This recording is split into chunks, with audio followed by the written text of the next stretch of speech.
E você que está aí na internet sem saber direito o que é esse tal de Legal Design, o que é esse tal de Visual Law, que caminho que eu tenho que fazer, qual é a diferença entre eles, como é que eu aplico, por onde está perdido, está perdida?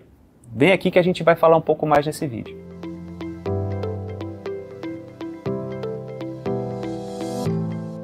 Fala pessoal, eu sou o Felipe Branco, CEO da Quark Legal Design, que surgiu dentro do Lima Ferguson Advogados lá em 2019, e o Bruno na época me chamou para trabalhar dentro, criando a área de Visual Law, então na época somente Visual Law dentro do escritório, já começando a desmistificar ou separar o que é esse tal desse Legal Design e o que é o Visual Law, porque acontecem algumas confusões. Bem, para ficar simples, é só você pensar o seguinte: o Legal Design é um processo e o Visual Law ele é um entregável, um possível entregável desse processo, que pode ser uma explicação visual a respeito de algum modelo de negócios, que pode ser, por exemplo, explicar para um juiz ou para algum desembargador algum ponto de dor ou alguma argumentação mais complexa. Então o Visual Law se restringe muito mais à informação, ali ao design da informação, ao design visual de documentos, peças, contratos, enfim. O universo é bem amplo. Se a gente aqui na Quark recebe uma demanda para explicar, por exemplo, um modelo de negócios que vai entrar dentro de uma contestação, vai entrar dentro de uma peça de contencioso, esse exemplo gráfico, isso é o Visual Law. Eu estou pegando um conceito, sim, que é complexo, na verdade, tornando ele visualmente simples para ser aplicado dentro de uma contestação. Bom, isso é o Visual Law. Agora, se eu sou demandado para criar um modelo de contestação, para aquele caso, eu vou ter que analisar diversas questões ali.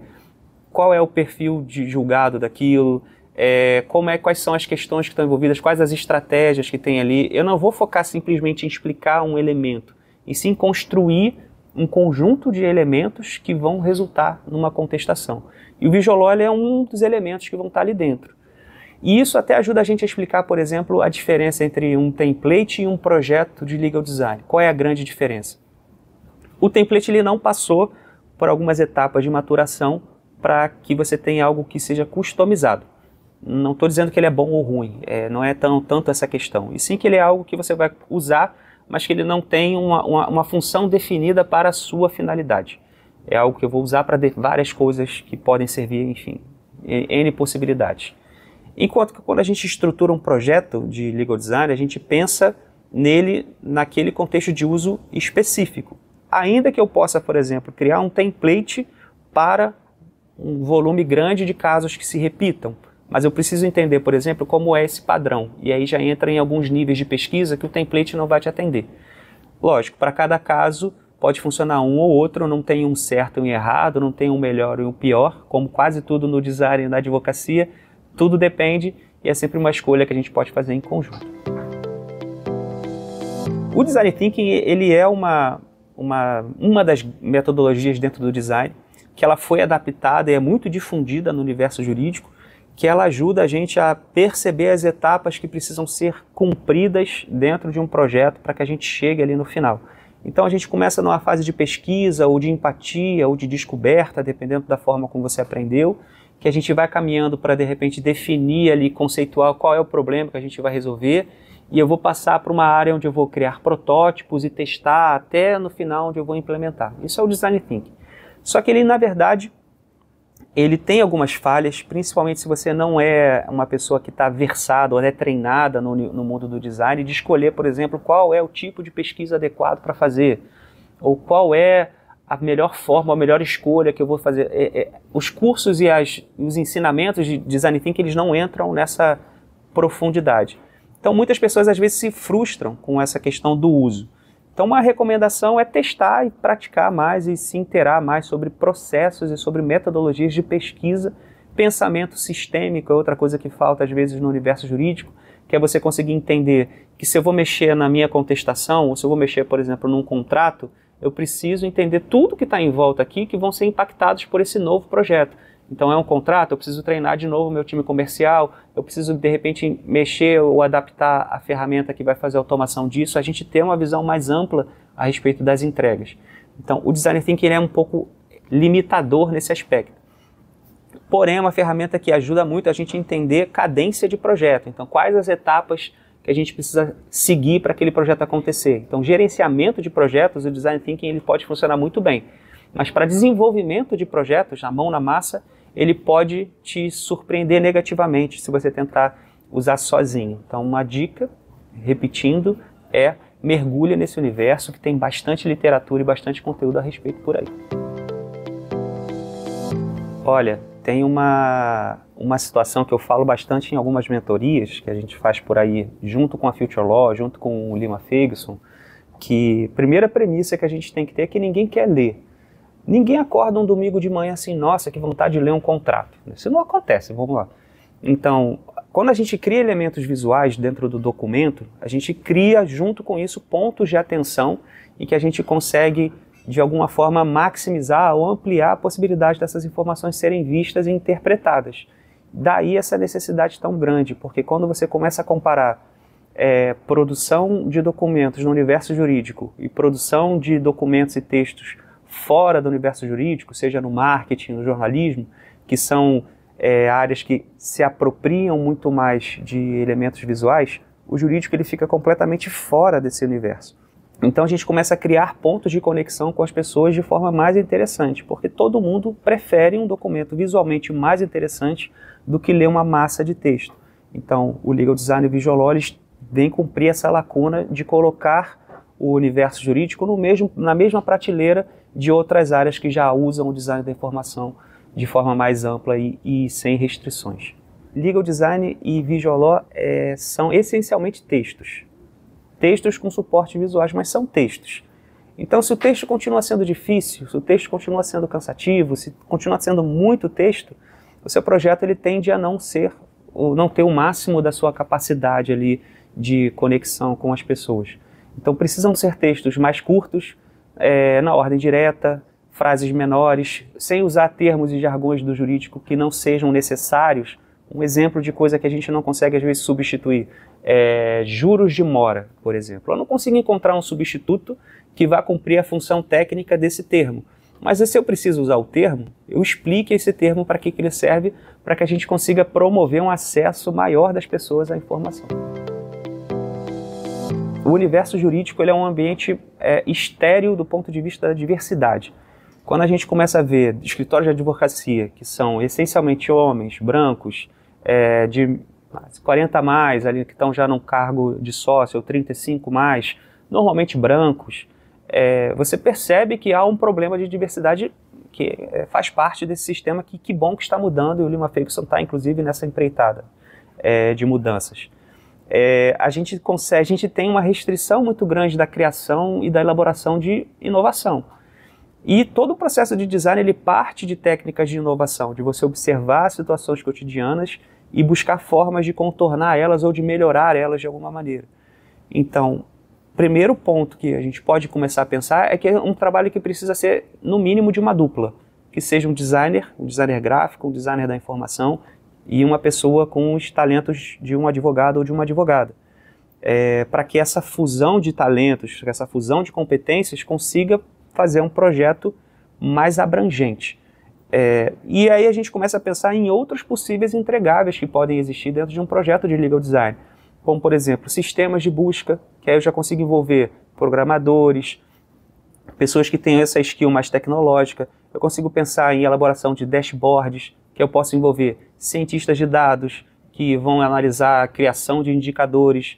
Vou envolver, de repente, contadores, quando a gente pensa em fluxos financeiros para trabalhar junto com o sistema jurídico ou com sistemas de escritórios. A gente consegue pensar vários perfis que podem contribuir em projetos de legal design diferentes para finalidades diferentes. Mas é sempre o mais importante é que a gente consiga contar com times diversos, com pessoas de talentos e capacidades diferentes que se complementem. E a gente também deve pensar a diversidade do público que vai interagir com o projeto depois dele pronto. Então, uma das grandes etapas que tem no processo de design é a gente mapear as pessoas que vão interagir com aquele produto e o contexto de uso e o contexto das pessoas. Então, por exemplo, se a gente está trabalhando com um contrato de um carro por assinatura, eu tenho que pensar que essas pessoas elas têm que estar no mínimo habilitadas. Então elas têm que ter 18 anos ou mais. Isso já dá para a gente um recorte do tipo de linguagem, da forma como a gente acessa. Se a gente está falando de um ambiente de trânsito, então tem que pensar que tem pessoas que têm, de repente, algum grau de daltonismo, ou tem alguma neurodivergência na hora de ler um documento, que não é algo que impeça ela de dirigir, mas que pode atrapalhar na leitura. A gente tem que sempre pensar a diversidade de uma forma abrangente. Então, trabalhar com documentos com alinhamento, quando sempre que possível, não justificado, porque isso ajuda para pessoas que têm dificuldade de concentração, dificuldade de leitura, com uma entrelinha, que é o espaço entre uma linha e outra, mais generoso, com margens que sejam maiores e não seja aquela margem de documento jurídico que é 1 centímetro para colocar o máximo de informação possível por página, porque assim a gente cria uma dificuldade na leitura também. Então, pensar alguns aspectos simples, que é a acessibilidade, a facilidade da leitura que vem por meio da linguagem, o contraste das cores para que a pessoa consiga perceber bem as diferenças de tons, de quando isso é importante no documento, ou o tipo de textura ou de cor também. Então são vários aspectos ali que tem que estar na frente do time que está trabalhando, e de novo, time, a gente pensar em diversidade, que está ali atuando no projeto para que ele consiga alcançar o máximo das pessoas. E olha como é que a gente se surpreende, é muito bacana trabalhar com gente por conta disso. Eu, quando entrei no mercado jurídico, eu vim de uma área da cultura, trabalhava com festival de música, trabalhava com artista, que não, era um ambiente completamente diferente. E quando atendi esse chamado, vamos lá trabalhar no mercado jurídico, eu tinha a pretensão errada de que o universo jurídico devia trabalhar para fazer esse tipo de documentos visualmente mais interessantes, devia trabalhar com ferramentas próprias para isso. Só que não vai acontecer isso, porque o mercado jurídico ele tem uma característica específica, ele trabalha com pacote Office. Então, é possível sim criar documentos no Word, criar documentos no PowerPoint que fiquem visualmente interessantes.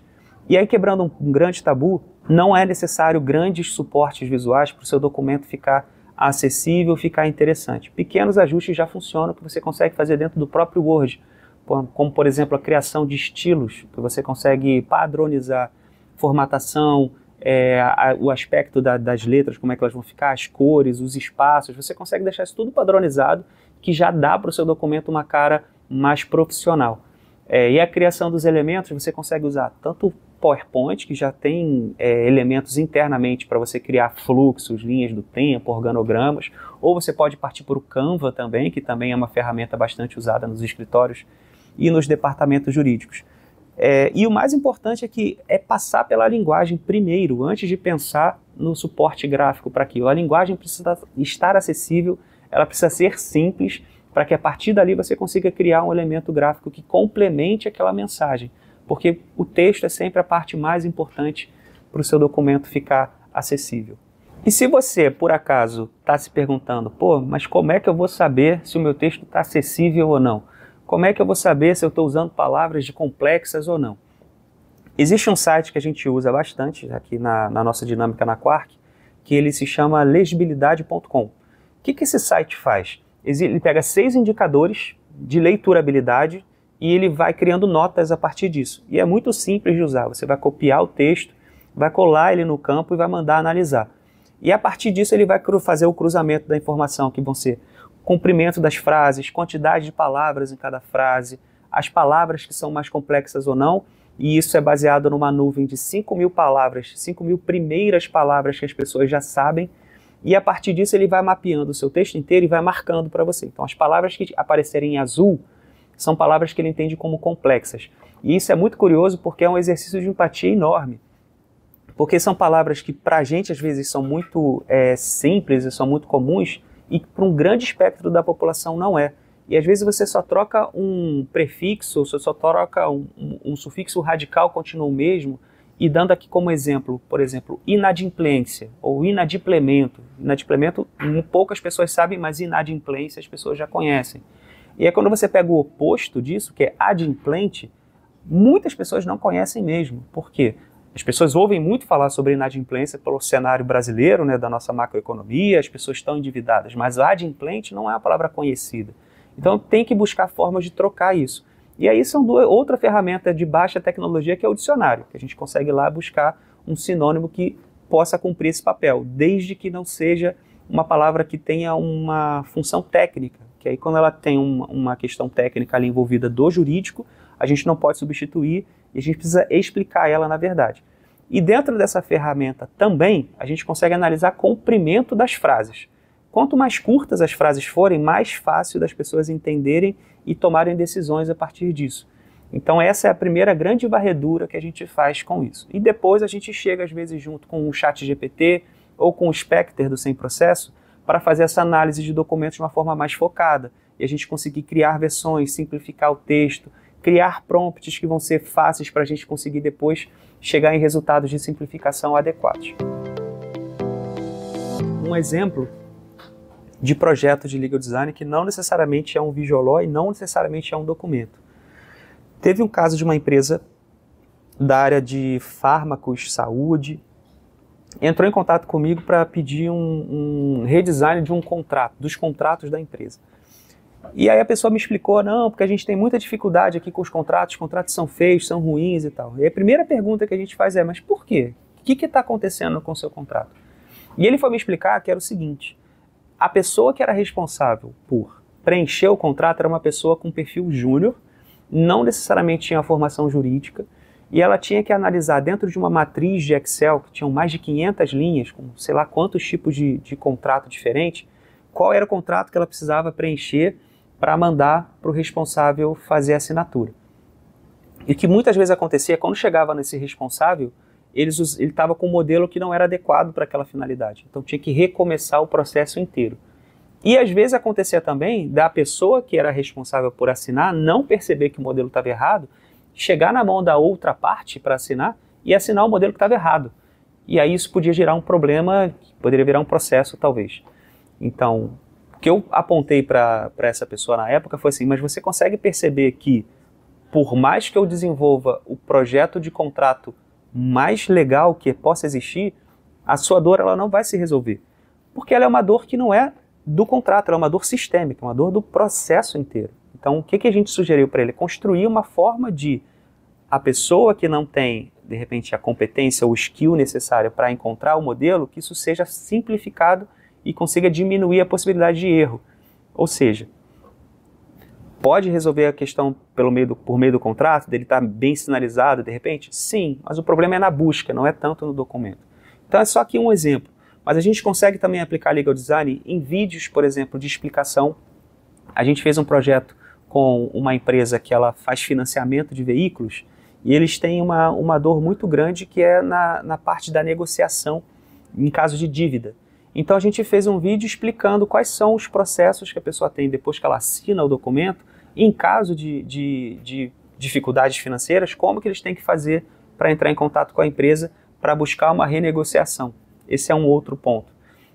Um outro exemplo, uma cartilha para explicar para as pessoas determinado processo de um banco ou de uma empresa financeira que às vezes tem que cumprir uma obrigação regulatória e o cliente fica às vezes frustrado ou fica insatisfeito com a ação da empresa, mas é algo que não está no controle daquela empresa, é uma obrigação que ela tem que seguir, que, por exemplo, existe uma coisa que o Banco Central obriga, que é o SCR, S de sapo, C de casa, R de rápido. Isso é uma informação que as empresas têm que prestar a cada mês para o Bacen. E muitas vezes isso acaba atrapalhando o relacionamento da empresa com o seu cliente. Então a gente explicar para o cliente dessa empresa que isso é uma obrigação legal, que eles têm que seguir, que isso não impacta na vida do cliente propriamente, e isso não vai influenciar negativamente nas rotinas daquela pessoa.